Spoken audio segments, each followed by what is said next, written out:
खुशामदीद नाजरीन।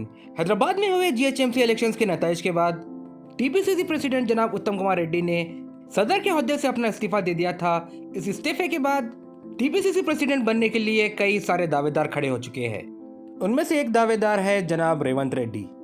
रेवंत रेड्डी तेलंगाना प्रदेश कांग्रेस का एक मशहूर चेहरा है। इसी के चलते तेलंगाना कांग्रेस के कई सारे लीडर्स रेवंत रेड्डी को टीपीसीसी प्रेसिडेंट बनाने के तायद में हैं और कई सारे खिलाफ भी है। इसी के चलते कांग्रेस के रंगारेड्डी डिस्ट्रिक्ट सेक्रेटरी जनाब सैयद ख्वाजा पाशा ने रेवंत रेड्डी को टीपीसीसी प्रेसिडेंट बनाने की तायद में अपना एक बयान जारी किया। मीडिया से बात करते हुए सैयद ख्वाजा पाशा ने कहा कि रेवंत रेड्डी आवाम में मकबूल है। वो रेवंत रेड्डी को टीपीसीसी प्रेसिडेंट बनाने की तायद इसलिए करते हैं कि रेवंत रेड्डी हमेशा आवाम के बीच मौजूद रहते हैं। वो लोग जो रेवंत रेड्डी को टीपीसीसी प्रेसिडेंट बनाने की मुखालफत करते हैं वो आवाम के बीच नहीं रहते बल्कि सिर्फ भाषणबाजी करते हैं। सैयद ख्वाजा पाशा ने कहा कि अगर तेलंगाना में कांग्रेस को उभरना है तो कांग्रेस पार्टी रेवंत रेड्डी को टीपीसीसी प्रेसिडेंट बनाए, क्योंकि रेवंत रेड्डी में टीपीसीसी प्रेसिडेंट बनने की सारी सलाहियतें मौजूद है। उन्होंने ये भी कहा कि जो लोग रेवंत रेड्डी के टीपीसीसी प्रेसिडेंट बनने की मुखालफत कर रहे हैं वो अब बूढ़े हो चुके हैं। उन्हें अब सियासत में सरपरस्ती करते हुए नौजवानों को मौका देना चाहिए। इस सिलसिले में सुनते हैं सैयद ख्वाजा पाशा का तफसीली बयान। अस्सलाम वालेकुम, मैं सैयद ख्वाजा पाशा कांग्रेस पार्टी से रंगारेड्डी डिस्ट्रिक्ट सेक्रेटरी। आज मीडिया के नुमाइंदों से बात कर मैं एक बात रखना चाह रहा हूँ।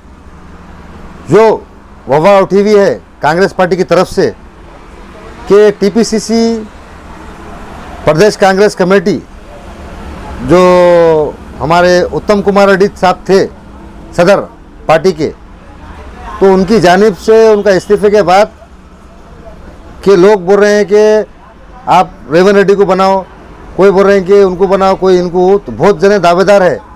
मगर हाल ही में गांधी भवन में एक मीटिंग गई थी ठाकुर साहब आने के बाद। वो मीटिंग में गौर फ़िक्र करने के बाद फिर राहुल गांधी हमारे सोनिया गांधी के पास वहाँ पर बुलाने के बाद पूरे कांग्रेस के सीनियर लीडर वहाँ पर गए। जाने के बाद वहाँ पर क्योंकि पब्लिक और बहुत सारे जने सिर्फ हमारे रेवंत रेड्डी साहब मलकाजगिरी एमपी के फेवर में बोल रहे हैं कि उनको पीस देना सदर पार्टी के। मगर कुछ लोग हमारे पार्टी के खुद के बोल रहे हैं कि नहीं देना, नया चेहरा है। मगर मैं ये बोलना चाह रहा हूँ, जो हमारे कांग्रेस के सीनियर लोग हैं जिसकी उम्र हो चुकी है, वो लोग बोल रहे हैं कि भाई नया चेहरा है, मत दीजिए। तो हाईकमान जो फैसला करेंगी वो फैसले पे सबको खैर मकदम करना चाहिए। पार्टी दिल्ली का जो फैसला रहेगा हाईकमान का, वो सबको खैर मकदम करना चाहिए।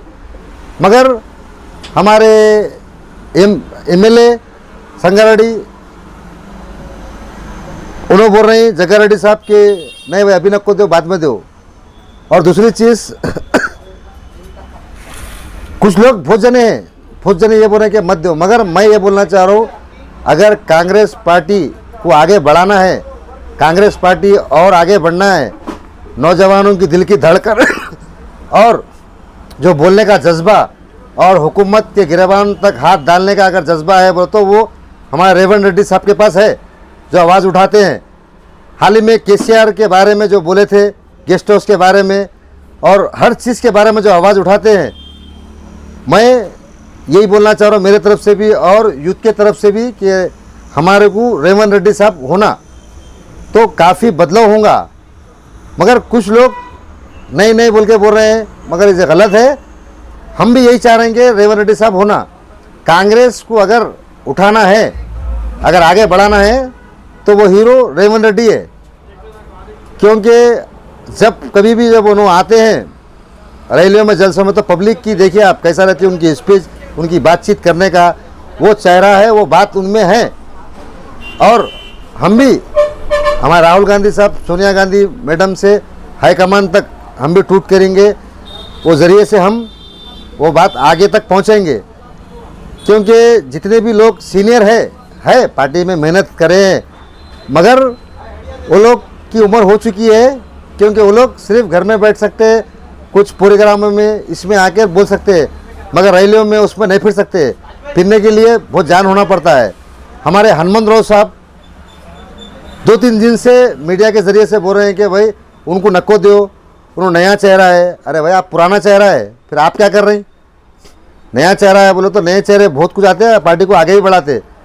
आपको मालूम है 2004 के इलेक्शन में राजशेखर रेड्डी साहब आने के बाद कांग्रेस बहुत आगे गई थी और माइनॉरिटी को 4% भी दिए, बहुत सारे काम करे। तो इसलिए मैं पर्सनली हमारे जो भी लोग उनके खिलाफ आवाज़ उठा रहे हैं उनको यही बोल रहा हूँ कि आप लोग पार्टी का खैर मकदम कीजिए, आप हाईकमान के खिलाफ मत जाइए। रेवंत रेड्डी एक अच्छे लीडर है और आप लोग खुद देख रहे हैं, तो पार्टी में एक दूसरे के बारे में मत बोलिए, मत बोलकर आप लोग साथ दीजिए। जो हाईकमान का फैसला रहेगा उसका खैर मकदम सबको करना चाहिए और पार्टी का एजेंडा पार्टी को यहाँ पर तेलंगाना में मजबूत करना चाहिए।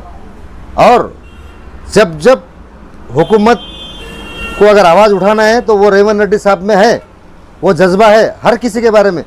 जैसा कि हाल ही में सिसलम डैम पे जो वहाँ पे एक वाक़या हुआ था शाट के ज़रिए से, उसके लिए आवाज़ उठाए, गिरफ्तार होते हैं। आप सिगरेट के बचतों के बारे में आवाज़ उठाते हैं, घर पर जाकर उनके जो ख़वातीन जो इंतकाल हुआ था चंपापेट पे वहाँ जाके आदत करते हैं।